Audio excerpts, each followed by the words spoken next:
A well-regulated militia being necessary to the security of a free state. The right of the people to keep and bear arms shall not be infringed. Good Wednesday to you. Thank you so much for tuning in to another edition of Bearing Arms is Cam and Company. My name is Cam Edwards. I am glad that you are with us today. It is a very busy day.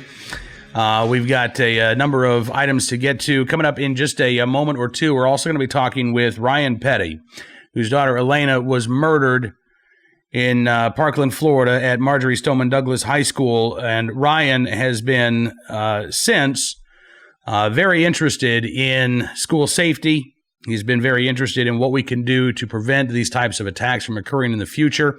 We had a great conversation, very wide-ranging. I'd encourage you to check it out, talking about everything from red flag laws to semi-auto bans, as well as Florida's Guardian program, which allows for armed school staff, and a program that Ryan Petty actually has he's gone through that training himself now.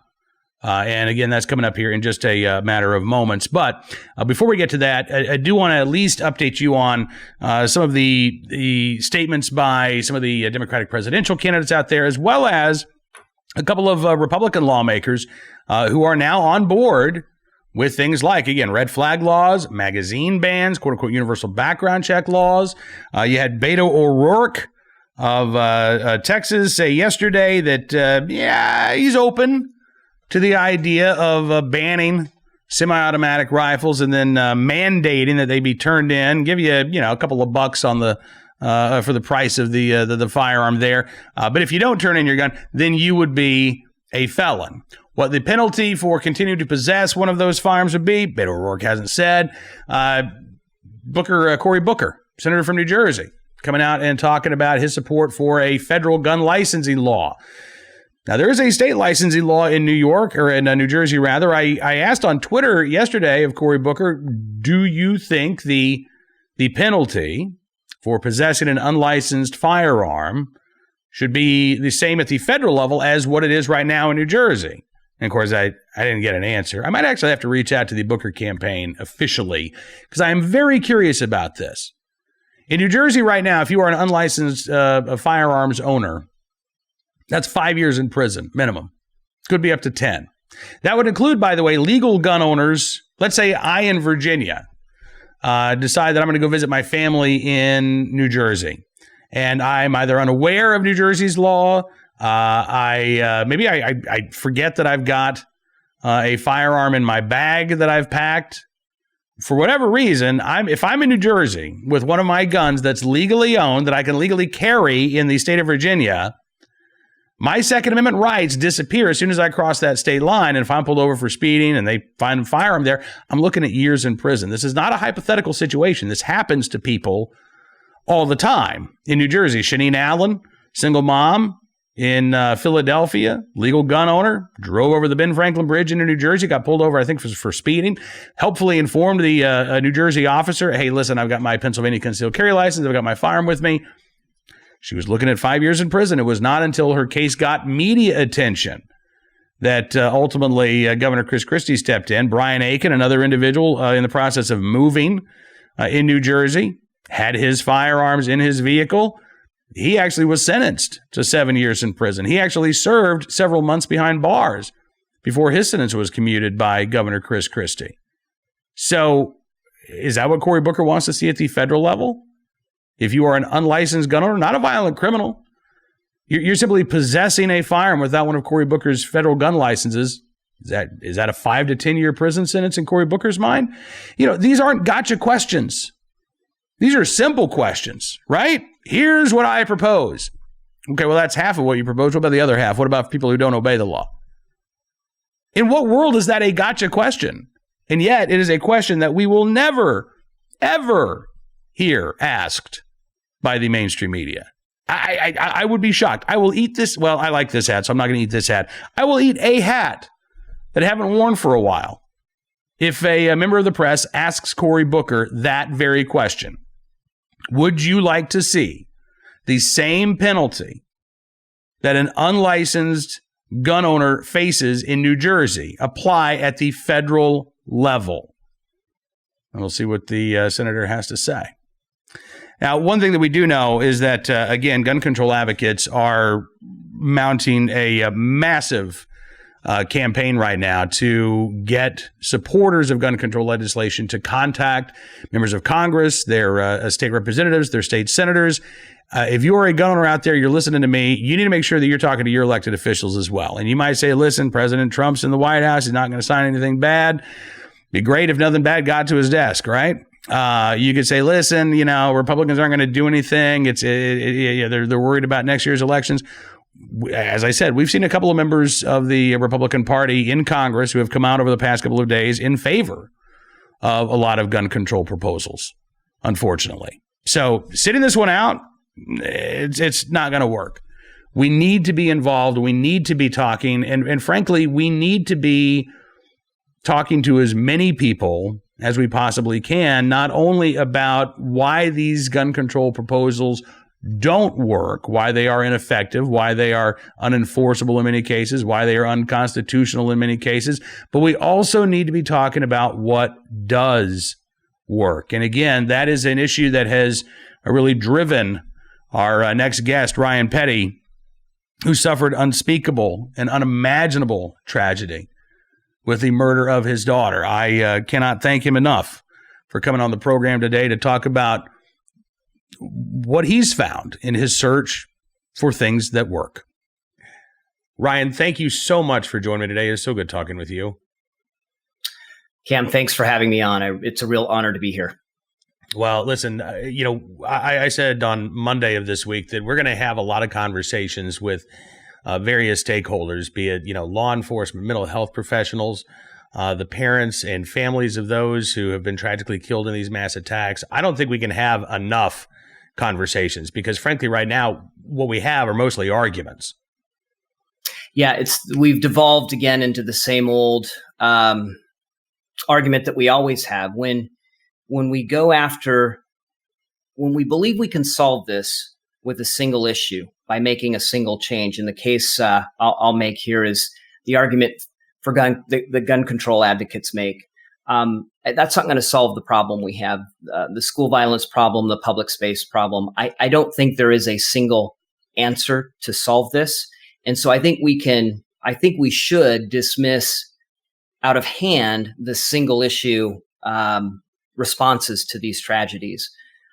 It's far more complex. The reasons for them are far more complex, and I think the solutions are more complex. So I want to thank you for having the conversation, because I think that's how ultimately we'll solve this. At least I'm pleased that many conservatives and gun control, our gun rights activists are willing to at least have a conversation.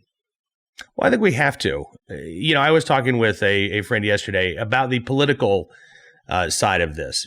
Mm-hmm. And, I like you, I'm hearing a lot of these proposals that I don't think would be enforceable, in some cases unconstitutional. Right. And I don't think that they'd be effective in addressing the problem. But if you're a politician and you have voters saying, do something, well, there's something that you do as a lawmaker is you make laws.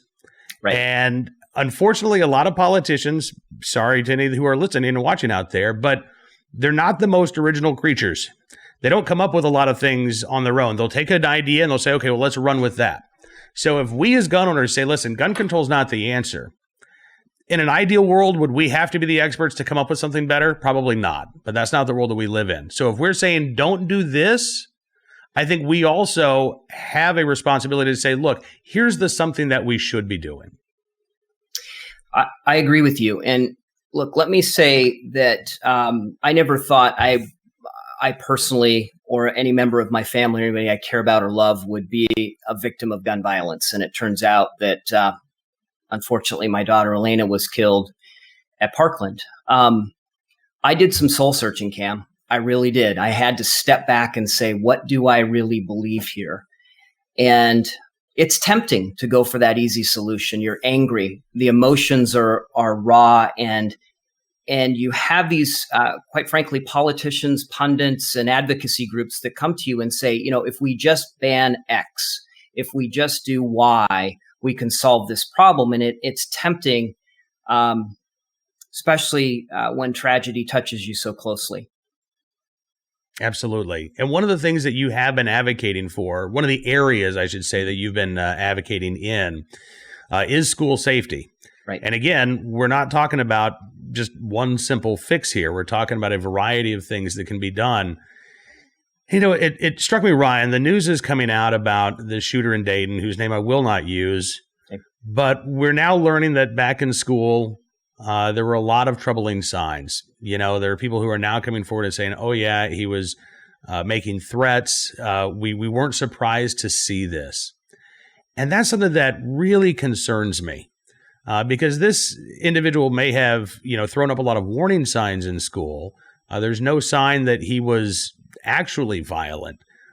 But it seems to me like we need to be talking about ways to reach these individuals before they become an explicit threat to the human lives of their classmates or even strangers on a street. Yeah, how many times have we heard this, right? After a tragedy like this, where friends, neighbors, relatives say, "Oh, yeah, he was a little off," or "There were warning signs." In the case of the shooter at MSD, no less than 30 people were aware of the threat, and some reported it to law enforcement, who, in our case, didn't act. Both the FBI and the local sheriff's office didn't act on those threats. But there were others that didn't even report it. So it's not surprising to hear this out of Dayton. The first tweet I put out after the news in El Paso was something to the effect of, I'm sure that we are going to find out there were signs. There were warning signs. And I think in this case, with both of these shooters, there were warning signs, as is the case with 80% of these shooters. There's what the U.S. Secret Service calls leakage. And that means at least one other person was aware of the threat that they posed and or were aware of the specific plans that they had. And that, in my mind, is the opportunity to prevent these before they happen. Exactly. And so, a legislative tool, we could talk about what that might be, but the first step is going to come from us, right? When somebody that we know, somebody that we love, all of a sudden starts sending up those warning flares, we have to act. We do. It's the simple slogan is "See something, say something," and it's vital that when we see something or we know something, we say something. We engage law enforcement to try to stop these threats. It's critical that happen, and you have to love the person or care about the person enough to say something, in my view. Absolutely. All right. So again, let's talk about what happens when that doesn't happen, or when balls are dropped, when the police don't investigate. That first line of defense in schools. One of the things that you've been very vocal about is support for the Guardian program in Florida. There are a couple of other states that have similar programs in place, but this allows for certain school staff, and they've expanded that pool of who is eligible to serve as not police officers, right? But again, as that first line of defense, specifically for anybody who would come into that school seeking to kill as many innocent kids as possible. That's right.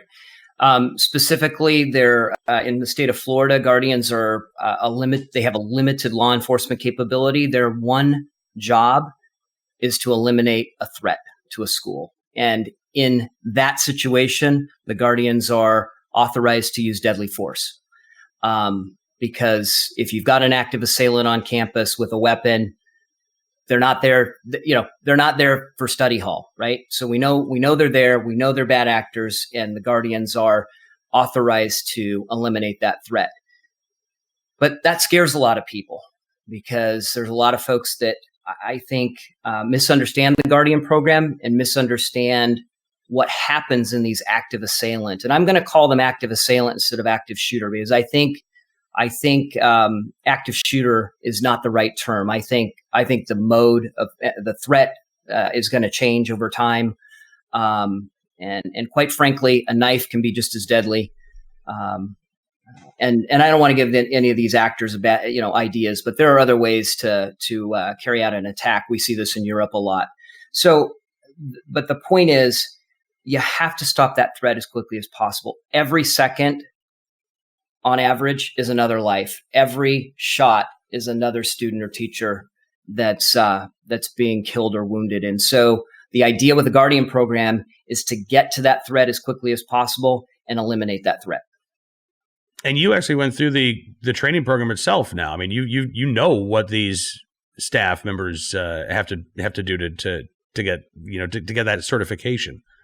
I did go through it, and it's a rigorous program. This idea that we're just handing guns to teachers who raise their hand and volunteer is completely false. Completely false. In Florida, it's 144 hours spread over 3 or 4 weeks.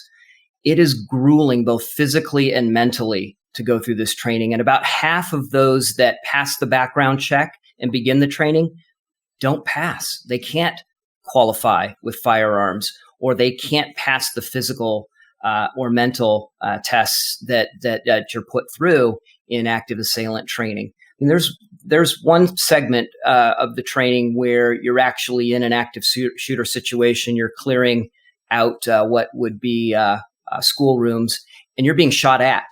And your job is to overcome that fear and go towards that assailant and stop that assailant. And obviously, personally for me, that was difficult for me to go through that part because of what happened to my daughter. But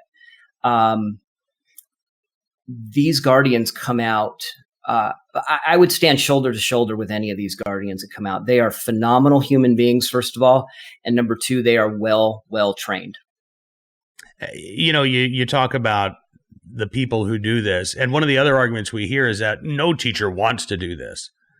No staff member wants to take on this responsibility. And that's just not the case. I've talked with folks in Ohio and Colorado with the FASTER program, which provides training for educators.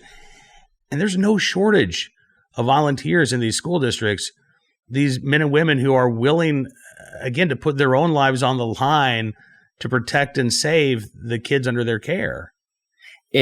You're right. It's absolute nonsense. I went through with 6 teachers, classroom instructors that volunteered and went through the training. Not all 6 of them made it through the training because of the rigors, but these are phenomenal human beings. Yesterday, I spoke to a group of 100 school resource officers in Seminole County, Florida. These are people. Let's not forget, these are people that have raised their hand and volunteered to be that person that's going to stop that threat, even if it means they don't get to go home to their families. These are amazing people, and we should celebrate them. Absolutely. So what are some of the other areas that you think we can be improving, that we can be doing that will be effective, that won't be that simple, well, let's just ban this gun, or let's just require a background check that we can't enforce? What are some of the areas that you're interested in? Well, we touched on it earlier. So when people see something or know something, they need to say something to law enforcement, because the most important thing is if you've got an actor that's in the planning stage, right, and you're aware of a threat and they have the means to carry out that threat, and I'll come back to the means in just a moment, but if they have plans to do that, it's important to acquaint them with law enforcement, because the law enforcement and the criminal justice system is the best mechanism we have to ensure these people get the help they need. Some of it may be by filing criminal charges, which then would preclude them from passing background checks in the future. Some of it may be forced compliance with mental health treatment, which many of these individuals need. So it starts with saying something and starting that law enforcement process. That's the first thing that we can do, and everyone benefits in that scenario, in my mind. Now, when we go to what are the other options, the real issue is means, right? A person can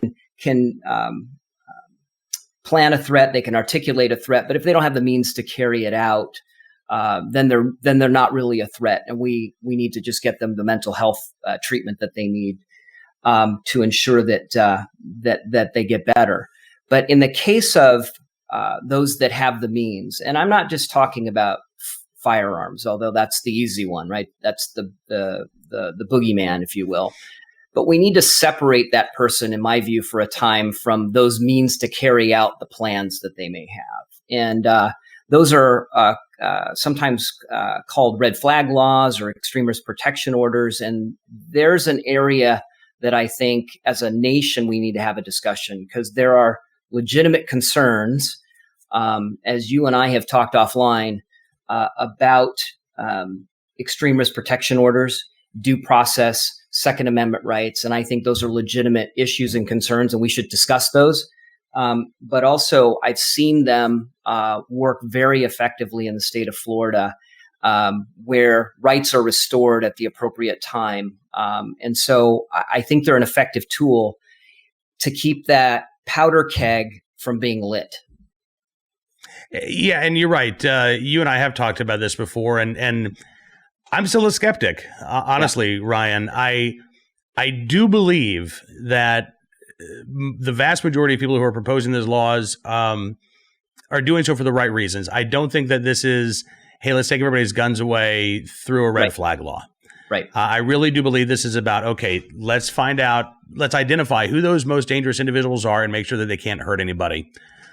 As you say, though, I think there are legitimate concerns. One of the things that you brought up is you talked about these assailants, right? Not just shooters, because that's only one means that they can use to end innocent lives, right?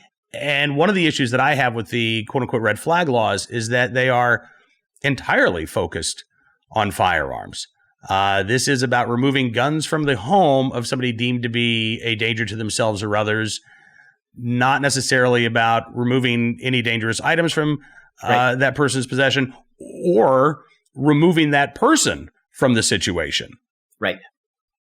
Agreed. And I think it depends on, as I've studied this a bit, it depends on how these laws are written and what takes prominence here. If they're written by gun control groups or gun control advocates, they tend to focus on firearms only, and they tend to focus on the removal of firearms from the premise, from somebody's home or apartment or dwelling.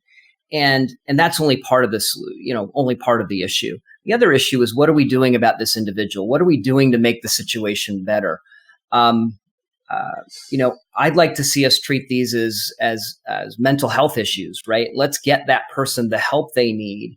And it's not just the firearms. I mean, it could be knives. It can be access to vehicles. It could be access to other things that they might use. So it needs to be more comprehensive. I'm skeptical of these laws when they're advocated for or pushed by gun control groups. And I think though, firearms owners and Second Amendment supporters need to come to the table and be part of the discussion here about what happens. And I think you and I have talked about examples where they've done a better job. Certain states like Maine have done a much better job than, let's say, Massachusetts in how these laws have been crafted and who was at the table when they were crafted. I don't think we can run away from this discussion. I think we have to engage. We have to be willing to sit across the table from people we disagree with, who may have intentions far beyond temporary removal of a threat in a home. And there are some committed gun control activists that I'm convinced are here to ban certain types of weapons, and they're here to do gun buybacks, be it voluntary or forced, or they're just not fans of the Second Amendment. They just think it was a bad idea. But we're going to have to sit down across the table from some of these folks and actually have that discussion. Otherwise, if we don't engage, they're going to define these laws. I think that is absolutely right. And you're right. Here's the thing. You can come to the table. That doesn't mean you can't walk away from the table if you realize, all right, we're going nowhere here. We're going to talk around in circles. But there's no harm that comes from, I mean, I'm willing to sit down and talk with anybody. I'll talk with people who say, Cam, I want to repeal the Second Amendment. I'm not worried about my principles changing. Right. I'm not worried about getting anti-gun cooties or anything like that. And if there's a 1% chance that we agree on something that can, move this ball forward, better protect innocent lives, I'm willing to have that conversation. Again, I'm not going to change my beliefs. I'm not going to change what I think is right and wrong. But having a conversation with somebody I disagree with, I don't see what the worry is. In fact, I think the bigger problem right now is actually finding people on the other side to sit down and talk. Oh, I agree. And the emotions right now are high. The calls for change are high, whatever that means. And so it's a really difficult time to have that conversation. One of the things I'm pleased, I guess is not the right word, but what happened in Florida is we had a Governor Scott, who's now our senator, who knew that the families weren't ready. We were hurting. We weren't prepared to really have that substantive conversation about policy, and he took the lead, and we made some changes here, and including red flag laws. I'm pleased with what Governor Scott did at that point. But to your point, I read an article this morning. There's a congressman in Ohio, Republican, who's now, as you said at the beginning, right? There's call for action and change, and constituents are angry, and we've got folks that are Second Amendment supporters that need to hear our voices. They need to know that we're going to be there to have these discussions and conversations and stick to our principles, right, where appropriate, but engage in a discussion, because right now all they're hearing through the media, all they're hearing from constituents who are angry over what happened is that they need to be part of the solution. They need to change gun laws. They need to restrict Second Amendment freedoms. That's the only solution that they're hearing. So if we don't engage, if we don't come to the table with other ideas, unfortunately, even the most ardent Second Amendment supporter in that situation, fighting for their political lives, may get weak knees. Absolutely. Ryan Petty, thank you, sir, for coming on the program. It is so good talking to you. I hope we can do this again. I would love to, Cam. Thank you for having me on.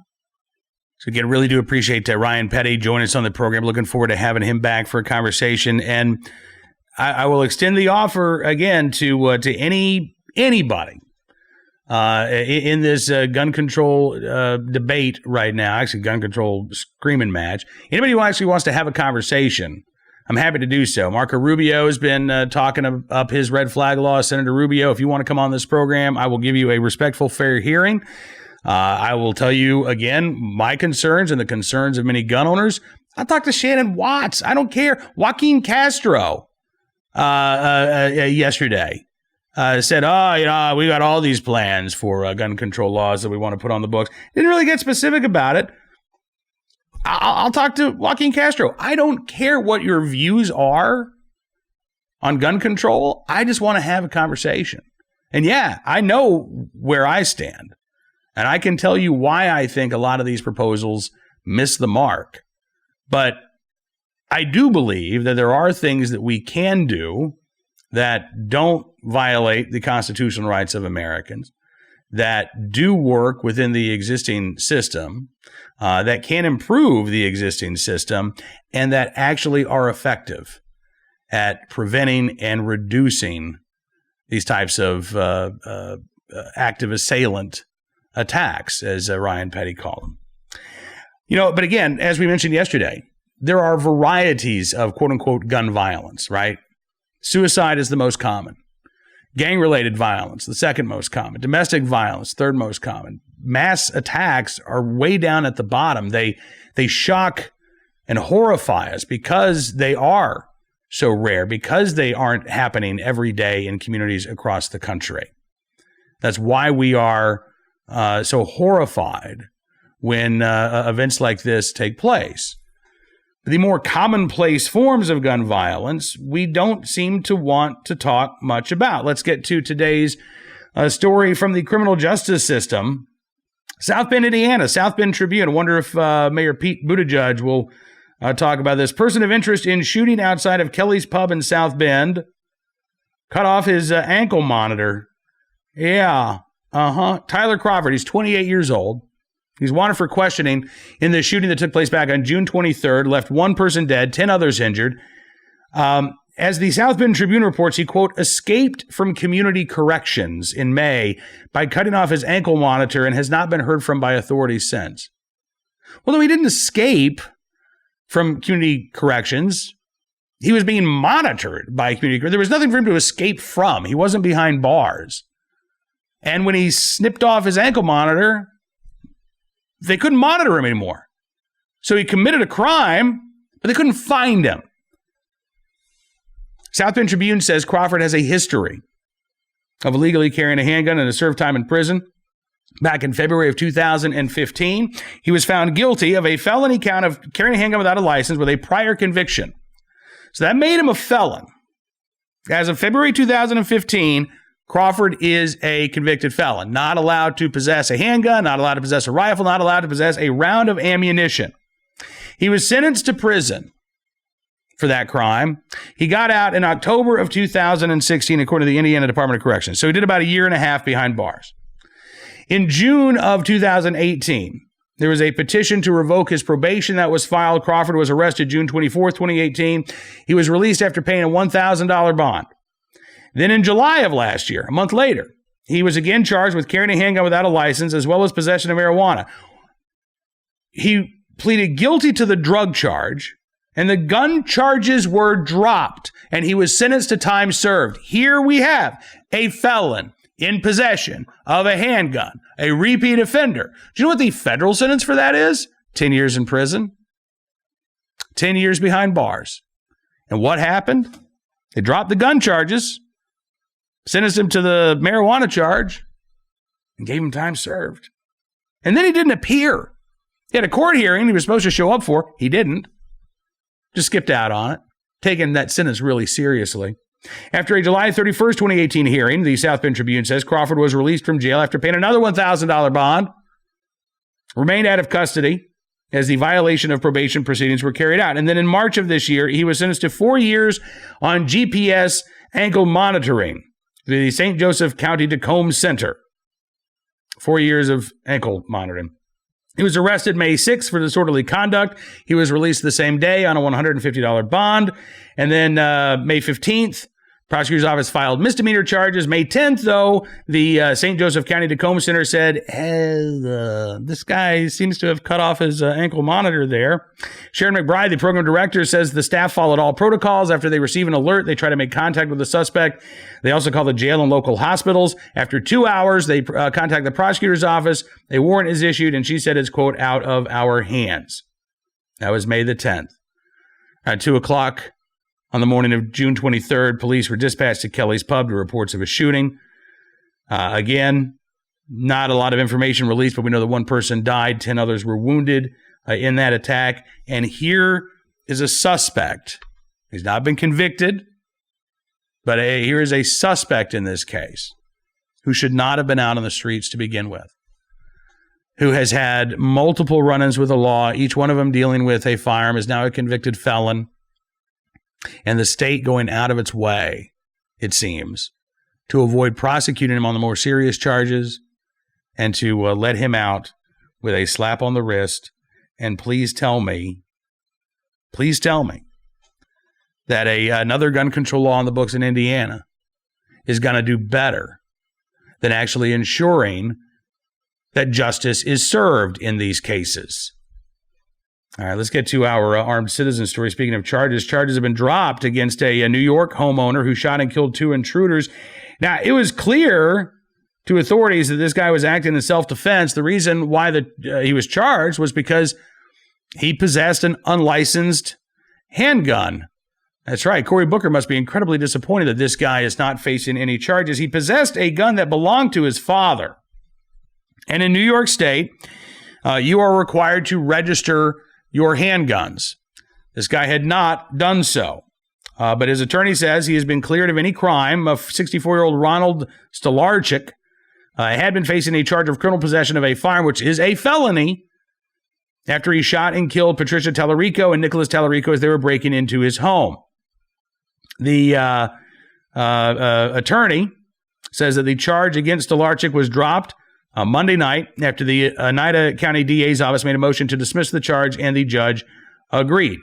The attorney said that he has asked from the outset that the charge be dropped, quote, in the interest of justice, has had numerous conferences with the DA's office on the subject. Now, again, where are the gun control advocates on this? Where's Governor Andrew Cuomo on this? Because there's something interesting going on with the pistol registration laws in New York State. Back in 2013, in the aftermath of the Sandy Hook attack, New York was one of several states around the country that passed sweeping gun control laws. One of those laws, it was called the SAFE Act in New York. Now, one of those laws in New York State required every pistol owner to re-register their handgun with the state of New York, actually through their county clerk. They'd already registered them once, but they were required to re-register their handguns. There was a deadline of January 31st, 2018. So basically you had 5 years.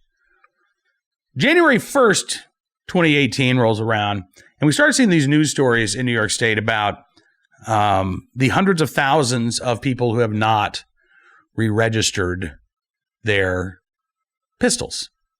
And this deadline is rapidly approaching, and it'll be a felony to continue to possess your handgun if you haven't re-registered. Well, the clock keeps ticking. January 31st arrives. Still hundreds of thousands of gun owners not in compliance. Governor Cuomo then said, well, we're talking to the state police, and we're going to give people another year to comply. After that, boy, there's going to be some serious consequences. So that was January 31st, 2019, this year, about 7 months ago. What's interesting is that January 1st, 2019 rolls around, there's no press attention. The governor doesn't bring it up. The state police don't bring it up. Nobody's saying, hey, remember that deadline we extended? Yeah, you got to sign, you got to re-register. They don't talk about it. They don't mention it. And as near as I can tell, there are still hundreds of thousands of New Yorkers out there who legally purchased a handgun, registered it when they purchased it, but have not re-registered under the terms of the SAFE Act. And pretty much everybody's forgotten about it. It's another aspect of the New York SAFE Act that is not really utilized. It's just been sort of quietly dropped. And I don't think Governor Cuomo is interested in all of a sudden, making the losing the political capital of going after these otherwise law-abiding gun owners. So this very important gun control measure has now just sort of disappeared. It's still on the books. Obviously, you can still get charged, right? And if you're a violent criminal, this may be one of the charges that you face if you're found in possession of an unlicensed handgun. But just as we saw with that last story, what's likely to happen? If you, let's say, are arrested for armed robbery as well as possession of an unregistered handgun, you're likely to see those armed robbery charges get dropped, right? And you'll be offered a plea for the lesser charge.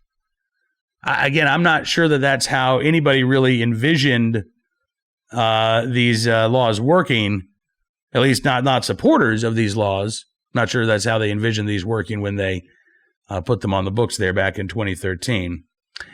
All right, let's get to our good deed of the day from Dunwoody, Georgia, WSB Channel 2 in Atlanta, Georgia, on the officer in Dunwoody who was dragged more than 100 feet onto I-285 by a fleeing driver. Officer Nathan Daly is his name. Left again, as you see, with an injured arm there. And he said, I don't need you to donate money. I don't need to donate blood. I just need some treats. I just need some sweets to help me recover. As WSB reports, since then, the department has received numerous cookies, cakes, brownies, pies, cards, and letters. Sergeant Robert Parsons with the Dunwoody PD says the treats and sweets have come in from all over the globe. He says that we've taken calls from Australia and England from people saying that they're going to be sending cookies to Officer Daly, sending supportive messages. 2 truckloads of baked goods delivered to Daly's house this week as he continues to recover. And Sergeant Parsons says this is definitely helping Daly get back on his feet. He says it's unbelievable how the community and really worldwide is rallying around our injured officer. And it definitely raises our spirits. It raises the officer's spirits, as well as helps aid in his recovery. Well, that is fantastic. I hope that Officer Daly's recovery does continue. Officer Daly, I will do my best to ask Miss E to maybe bake up some brownies for you or some chocolate chip cookies. Oh, she makes a mean chocolate chip cookie. But in the meantime, we're so glad to see so many members of the community, and again around the globe, doing that good deed for you. That is going to do it for this edition of Bearing Arms Cam & Company. I want to thank you again for tuning in today. We'll be back tomorrow. Make sure you subscribe to Town Hall Media. Make sure you're following along at bearingarms.com each and every day. And we'll talk to you soon here with more Bearing Arms Cam & Company.